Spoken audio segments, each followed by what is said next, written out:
Subscribe करिए rising Uttar Pradesh को और दबाइए इस बेल आइकन को ताकि आप पाएं यूपी की न्यूज अपने मोबाइल पर सबसे पहले। प्रदेश में मौसम के करवट लेने के आसार हैं। आज हल्की बारिश होने के आसार हैं। इससे तापमान में गिरावट होगी। लोगों को एक बार फिर ठंड की मुश्किलों का सामना करना पड़ेगा। हालांकि दोपहर बाद धूप निकलने से लोगों को राहत भी मिलेगी। प्रदेश में पंचायत चुनाव को लेकर इलाहाबाद हाईकोर्ट ने बड़ा फैसला दिया है। हाईकोर्ट ने सीटों के निर्धारण को लेकर चुनाव संपन्न कराने का शेड्यूल तय कर दिया है। इसके तहत अब 30 अप्रैल तक प्रधानों के चुनाव हो जाएंगे। कोर्ट ने कहा कि 17 मार्च तक आरक्षण का कार्य पूरा हो जाएगा। 15 मई तक जिला पंचायत अध्यक्ष के चुनाव और ब्लॉक प्रमुख के चुनाव कराएं। मुख्यमंत्री योगी आदित्यनाथ के निर्देश के बाद बेसिक शिक्षा विभाग ने राज्य में कक्षा 6 से 8 तक के स्कूलों को 15 फरवरी से खोलने की तैयारी शुरू कर दी है। शिक्षा विभाग ने कक्षा 6 से 8 तक के स्कूलों को 15 फरवरी से खोलने का प्रस्ताव सीएम योगी की मंजूरी के लिए भेज दिया है। वहीं कक्षा 1 से 5 तक के स्कूलों को 1 मार्च से खोलने का प्रस्ताव है। अभी इस बारे में अंतिम फैसला सीएम योगी आदित्यनाथ करेंगे।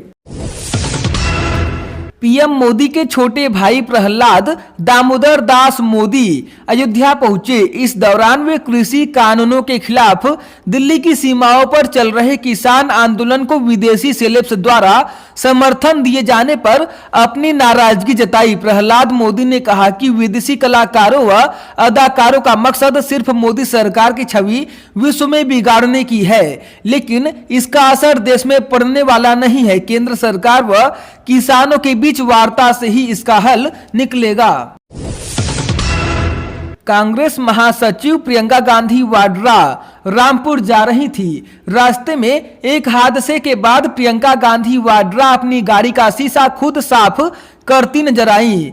विंड स्क्रीन साफ करते हुए प्रियंका के फोटो वायरल हुए तो योगी सरकार के अल्पसंख्यक कल्याण मंत्री मोहसिन रजा ने कटाक्ष किया कि कांग्रेस के नेताओं को शीशे की बजाय अपना मुंह साफ कर लेना चाहिए।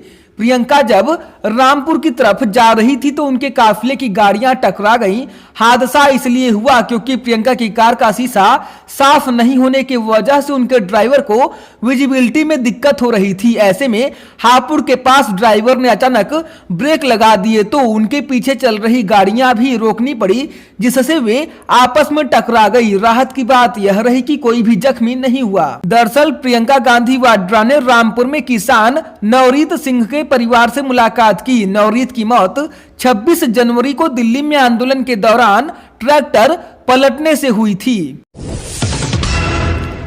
योगी सरकार के अल्पसंख्यक कल्याण मंत्री मोहसिन रजा ने कांग्रेस महासचिव प्रियंका गांधी वाड्रा के रामपुर दौरे पर निशाना साधा। मोहसिन रजा ने कहा कि 60 सालों तक कांग्रेस ने किसानों को कर्जदार बनाया, उनका शोषण किया, किसी ने आवाज उठाई तो उसे जेल भेजा गया, किसान आत्महत्या करने को मजबूर हुए। कांग्रेस किस मुंह से बात कर रही है और क्यों घड़ियाली आंसू बहाने के लिए जा रही है? हमारी सारी संवेदना किसान भाइयों के साथ है।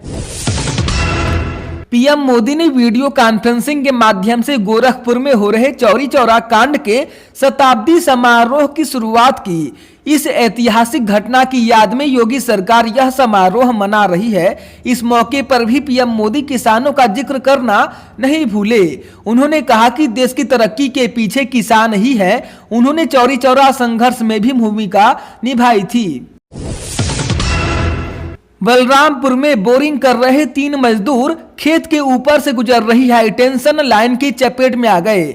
लोगों को भागने का मौका तक नहीं मिला। इस हादसे में 2 भाइयों समेत 3 की मौत हो गई। यह पूरा मामला सादुल्ला नगर के ग्राम फिरोजपुर का है। यहाँ नफीस अहमद अपने खेत पर निजी बोरिंग करा रहे थे। 3 मजदूर काम करने में लगे हुए थे। बोरिंग के दौरान खेत में गड्ढा खोदने के लिए पाइप को मजदूर जब ऊपर नीचे करने लगे तभी पाइप ऊपर से गुजर रही हाईटेंशन लाइन से टकरा गई। इस हादसे में तीनों मजदूर बुरी तरह झुलस गए। मौके पर अफरा तफरी मच गई। घटना के बाद भीड़ जुट गई और मजदूरों को खेत से बाहर निकाला गया, लेकिन तब तक तीनों की मौत हो चुकी थी। मृतकों में राम सुंदर पुत्र जगदेव और सुखीराम व उसका भाई काशीराम शामिल है।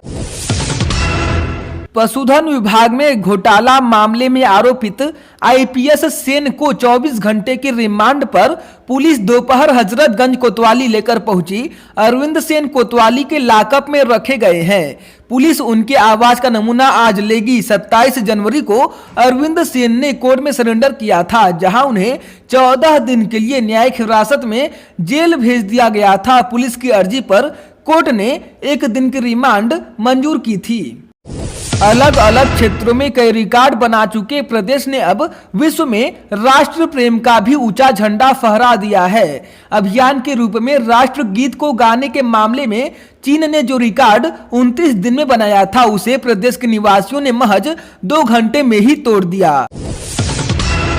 समाजवादी पार्टी के अध्यक्ष अखिलेश यादव ने कहा कि बीजेपी का स्वतंत्रता आंदोलन से कोई संबंध नहीं है।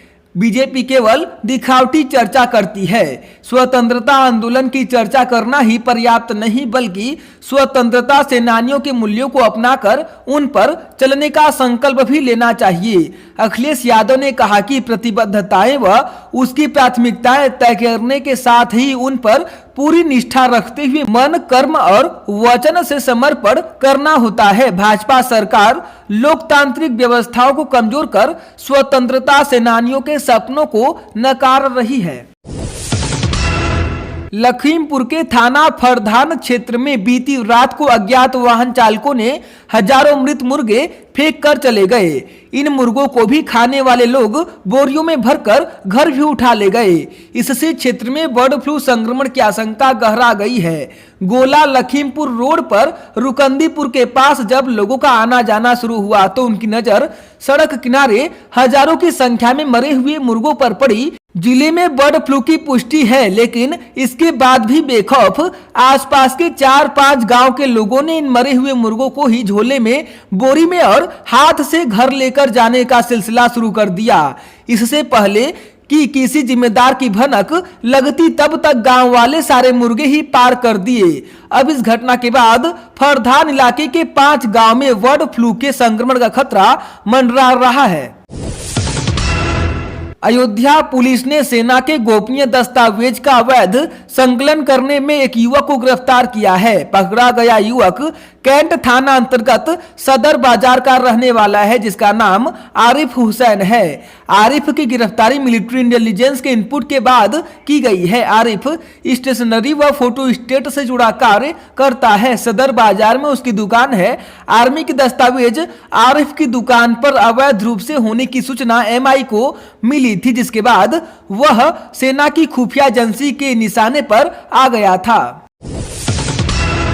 प्रयागराज में एग्रीकल्चर इंस्टीट्यूट के खाते से करीब 23 करोड़ रुपए हड़पे जाने के मामले की जांच अब सीबीआई करेगी। राज्य सरकार की सिफारिश पर सीबीआई लखनऊ की स्पेशल क्राइम ब्रांच ने करोड़ों रुपए की धांधली के इस मामले में धोखाधड़ी व षड्यंत्र समेत अन्य धाराओं में एफआईआर दर्ज कर अपनी जांच शुरू की है। सीबीआई ने इस मामले में प्रयागराज के सिविल लाइंस थाने में वर्ष 2017 में दर्ज कराई गई एफआईआर को अपने केस का आधार बनाया है। प्रवर्तन निदेशालय यानी ईडी भी इस मामले की जांच कर रहा है। मुख्यमंत्री के गृह जनपद से एक हैरान करने वाली तस्वीर सामने आई है। यहां लगभग 40 वर्षों से एक व्यक्ति के जमीन पर भूमाफियाओं ने प्रशासन के मिली भगत से कब्जा कर रखा था। प्रशासनिक अधिकारियों से शिकायत के बाद भी न्याय नहीं मिली, जिसके बाद पीड़ित ने सीएम को शिकायत पत्र सौंपकर मामले की जानकारी दी। इसके बाद सीएम ने एक्शन लेते हुए राजस्व टीम और पुलिस प्रशासन को कब्जा हटाने का निर्देश दिया। शहरों में नाई की दुकान हो या फिर खोमचे वाले या फिर वैन में खाने का सामान बेचने वाले, अब सभी को कूड़ा उठाने के एवज में हर माह यूजर चार्ज देना होगा। इतना ही नहीं, हर साल 1 अप्रैल से यूजर चार्ज में 5% की बढ़ोतरी भी की जाएगी। इसके लिए उत्तर प्रदेश ठोस अपशिष्ट नियमावली को इसी माह कैबिनेट से मंजूरी की तैयारी है। यूजर चार्ज बढ़ाने की व्यवस्था 1 अप्रैल 2021 से प्रभावी होगी। कंपोजिट स्कूल के लिए बेसिक व माध्यमिक शिक्षा विभाग के बीच समन्वय स्थापित किया जाएगा। वहीं यूपी बोर्ड की परीक्षा वर्ष में और इम्प्रूवमेंट करने के लिए अगले वर्ष की बोर्ड परीक्षा में मौका देने पर भी विचार किया जाएगा। उप मुख्यमंत्री डॉक्टर दिनेश शर्मा की अध्यक्षता में राष्ट्रीय शिक्षा नीति 2020 के क्रियान्वयन के लिए टास्क फोर्स की 6वीं बैठक में कई बिंदुओं पर मंथन किया गया। बैठक में फैसला लिया गया कि 21 फरवरी अंतर्राष्ट्रीय मातृ दिवस के रूप में मनाया जाएगा।